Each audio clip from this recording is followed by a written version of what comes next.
A rain barrel is a gardener's tool that simply stores water for when gardeners need it most. You can get a rain barrel one of two ways. You can purchase one, and they can be quite expensive depending on where you get that, or you can build your own on the cheap. First thing you're going to need to do is procure a barrel, and you'll need to pick one up that has been utilized in the food industry. You want to avoid a barrel that contains harsh chemicals. So now that you have this barrel, the next step is to create an opening in the barrel so that water can gain entrance into the barrel. And we do this simply by getting an atrium gate and turning it upside down and tracing the bottom of the atrium gate. And this is going to serve as a template. And you're going to get a jigsaw to cut out this about a 4-inch diameter circle. And you need somehow to get that jigsaw in there. So I'm just using a hole saw to create a hole somewhere within this circle.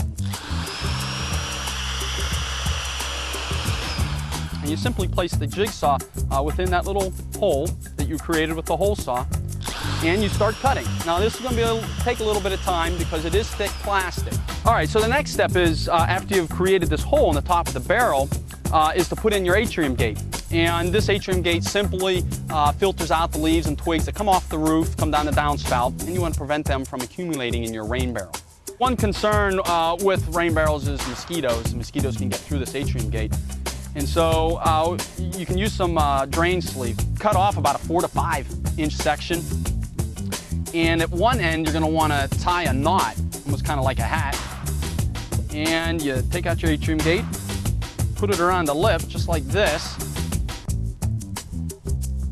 And that lip on the atrium gate holds it. Just place it back in. Water, as it comes through the atrium gate, can go through that fabric, but mosquitoes will not be able to go in there and lay their eggs. And that's a big concern around here because of the West Nile virus.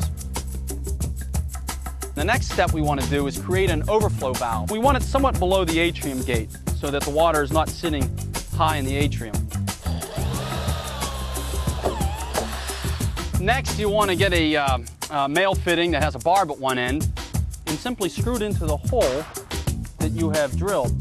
So now that you installed your hardware overflow valve, you can get a sump pump line and just simply attach it, and you can have this connect to another rain barrel or simply draining into wherever your rainwater normally goes.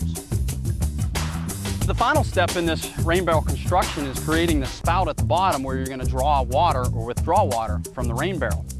You simply do this at the bottom, away from the curvature of the bottom. And simply get another hole saw.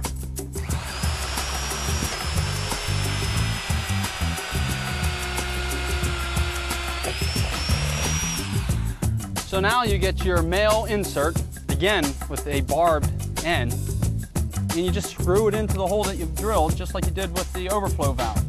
Finally, just get a piece of garden hose, cut it to any length that you desire, put it over that barbed fitting.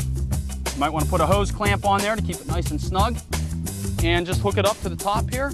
So now you're done with the construction of your rain barrel, and all you got to do is place it under your downspout, and you're ready to start watering your garden, your flowers, and your houseplants.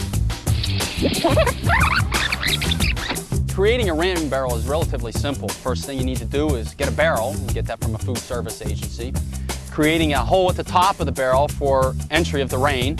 Creating an overflow valve for when you get those heavy rainstorms. And then creating a water spout at the bottom where you can withdraw the water.